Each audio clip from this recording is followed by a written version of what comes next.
जब यह देश पूरी तरह से आज़ादी से पहले जब अंग्रेज़ों के चंगुलों में था, तो हर एक क्रांतिकारी भावना, देश हित की, अंग्रेज़ों से चंगुलों से छुटकारा पाना, इनके लिए एक देशभक्ति का एक अलग अंदाज था। इसी में आज मैं बात कर रहा हूँ शहीद आजम उधम सिंह की, क्योंकि आज उनकी जयंती है। उनकी जयंती पर तमाम देशवासियों और तमाम लोगों को उनकी जयंती पर कोटि कोटि नमन। और साथ ही आज उधम सिंह के बारे में हम लोग चर्चा करेंगे। तो दोस्तों, वीडियो में आप बने रहें, क्योंकि इनके बारे में जानना बहुत ज़रूरी है, क्योंकि उनसे जुड़ी हुई तमाम तथ्यों को आपको समझने की जरूरत है। तो साथियों, उधम सिंह की जन्म 26 दिसंबर 1899 को पंजाब के एक सुगूर जिले में सुनाव गांव में हुआ था। तो वह एक छोटा सा बालक समय के साथ साथ बढ़ते बढ़ते और बाल अवस्था में ही उनकी माँ का मृत्यु हो जाती है। यानी कि बचपन में ही माँ का साया उनके सर से निकल जाता है। आप जरा सोचिए, उस छोटे से उधम सिंह पर क्या गुजरा होगा।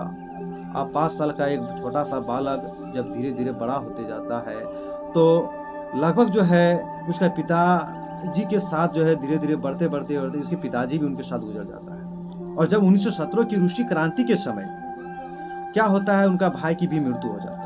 आप जरा सोचिए, ये तमाम चीज जब एक व्यक्ति के साथ होता है तो कैसे पहाड़ से भारी होता है, कैसी दिल एक दरिया, एक समंदर सी पिघलती चली जाती है। सोचने वाली बात है। तो यह उधम सिंह, शहीद उधम सिंह की आज पूरी देश जयंती मना रहा है। तो इसलिए इस विषय में हम चर्चा कर रहे हैं और कुछ तथ्य को समझने हैं कि 13 अप्रैल 1919 को जलियांवाला का हत्याकांड होता है, नरसंहार होता है, जो जनरल डायर यानी कि माइकल ओ जनरल डायर के हुक्म से पंजाब के अमृतसर में जलियांवाला का गोली चलती है, जिसमें कई सारे सैकड़ों लोगों मारा जाते हैं। कई सारे इसमें कुएं में कूदक जाते हैं, कई सारे घायल महिला पुरुष बच्चे घायल हो जाते हैं। और उस वक्त शहीद आजम उधम सिंह एक छोटा सा बालक, 5 साल का लड़का उसको पानी पिलाने का जिम्मेदारी मिला था। पानी पिला रहा था, सभी लोग आए हुए थे मीटिंग में सुनने के लिए। बैसाखी का महीना 13 अप्रैल 1919 का वो दिन था, जो पंजाब शहर में एक अलग सा ही माहौल था कि पूरी आम सभा और मीटिंग चल रही थी। उसी बीच एक गोली उससे धा धा सा सुना सा और पूरी बछावर खूनों के दीवारों में छेद करती हुई और वो लाल सिहाइयों से भरती हुई उसी में दफना जाता है। आप एक 5 साल का बालक पानी पीते हुए गिरते हुए इस लाशों और खूनों के बीच दफन हो जाता है। एक बालक उधम सिंह जब नींद टूटता है, देखता है कि चारों तरफ खून से लथपथ, चिक्खारे, गोलियों, धुआं धुआं। उसी बालक उसी खून की लथपथ से अपने पेशानियों में कसम खाता है कि जब तक मैं इसको जनरल डायर को मैं अपने हाथों से इसका गोली नहीं मारूंगा, जब उसको नहीं मारूंगा तब से मैं मरने वाला नहीं हूँ। वो अपने हाथों और कलम से वो आपने लिखा और निर्धारित किया, मैं इसको मारूंगा।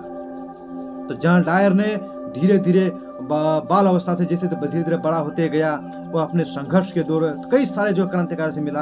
गदर पार्टियों के लोग जो अमेरिका में चल रहे थे उन लोगों से मिला। और साथ में भगत सिंह के बहुत बड़े दीवाने थे। शहीद आजम भगत सिंह बहुत बड़े दीवाने थे।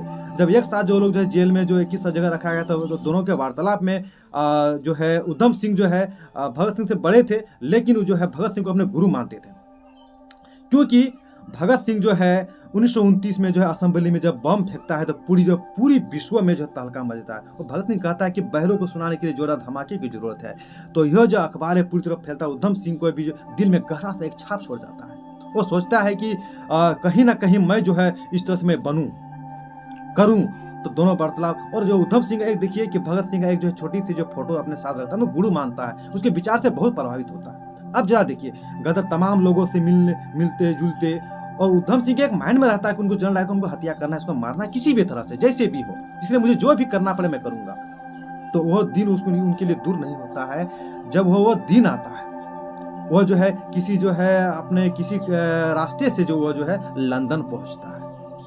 और लंदन कई महीने के बाद रहने के बाद वहाँ वो घड़ी और वह दिन आता है जब ईस्ट इंडिया को एसोसिएशन का मीटिंग होता है, जब जिसमें मुख्य वक्ता में जनरल डायर आता है, अखबारों में छपता है। और वो देखता है, वो अखबार पढ़ते रहता है कि कैसे न्यूज आ जाए, मिल जाए कि उसकी मीटिंग कहाँ होने वाला है, कहीं खबर से मिल जाए, और जान रहा था। जब उसको खबर मिला कि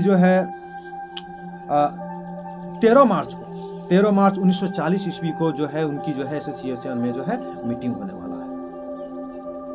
अब वह जो है 21 साल का जो गैप था, 13 अप्रैल 1919 से लेकर और आपका जो है 1940 तक का 21 साल का इंतजार करने के बाद वो घड़ी है, एक उत्साह, एक उमंग, एक जोश, एक दीवाना, एक क्रांतिकारी, एक उमंग था उसके अंदर।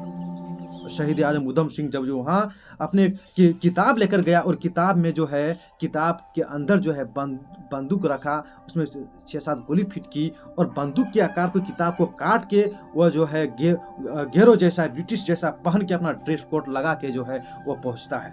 दरम्यान पूछता है हु आर यू, तो वो जो है पूरी इंग्लिश के अंदाज में जो है वो बताते हैं, इसको बताते हैं मैं कौन हूँ, और फिर वह उसको जगह जाते हैं। एसोसिएशन में जब जनरल डायर जब मंच के सामने से आते हैं वो स्पीच देकर, तो उसी समय जो अपने पुस्तक से गोली निकल कर धाएं धाएं से जो पूरी गोली 7 गोली दाग देता है और स्पॉट मौत हो जाती है उसके तुरंत। और कई सारे जो वहाँ पर और सब इर्द गिर्द रहते हैं उनको भी 2-3 गोली दाग देता है। और उधम सिंह जो है शहीद उधम सिंह जी वहीं पर जो है अपना आत्मसमर्पण दे देते हैं। वो भागते नहीं हैं और इनकलाब के जिंदाबाद का नारा लगाते हुए, भारत माता की जय के नारा लगाते हुए गिरफ्तारी देते हैं। जब उन्हें पूछा जाता है अदालत में, जिसका जब कार्रवाई चलता है, पूछा जाता है आपने गोली क्यों चला, तो वो बताते हैं कि वो मुझे ये वो दिन याद है जब मैं 5 साल की अवस्था में था, तो जो है उनके इशारे पर ही जो है ये गोलियां चली थी।